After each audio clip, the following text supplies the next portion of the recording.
శ్రీమాత్రే నమః. అందరికీ నమస్కారం అండి. శ్రావణ శుక్రవారం శుభాకాంక్షలు అండి అందరికీ కూడా. సంకల్పం గురించి చెప్తానండి. సంకల్పం అనేది మంచి అయితే పర్లేదండి, అది మన ఆలోచన పాజిటివ్ అయితే మంచి ఫలితాన్ని ఇస్తుంది.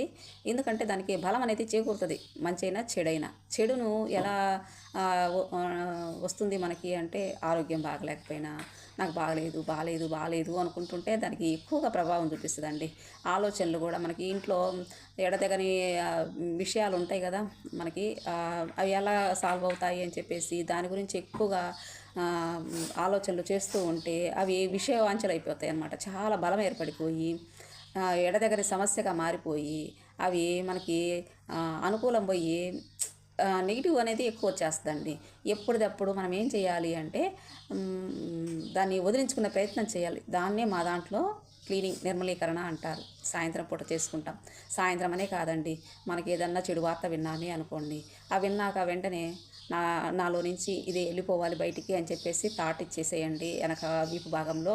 అది మనకు మీరు హార్ట్లో చేరకపోయినా నేను చెప్పేది ఏంటంటే ఇది, అలా థాట్ ఇచ్చినప్పుడు వెంటనే మనకి క్లీన్ అయిపోయిద్దండి. దాని మీద బలం అనేది ఏర్పడదు అనమాట.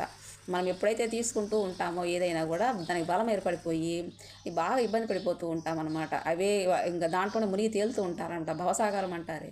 మరి ఆ భవసాగరం నుంచి బయటపడాలంటే మార్గం అనేది చెయ్యాలి మనం. ఇప్పుడు ఏదైనా జ్వరం వచ్చింది, నాకు జ్వరం అని అనుకుంటూ ఉంటే దానికి ఇంకా ఎక్కువ అయిపోయింది. అది నన్నేం చేస్తుందిలే అంటే పారిపోయిద్ది. ఇదండి. బాయ్ అండి. Thank you for watching.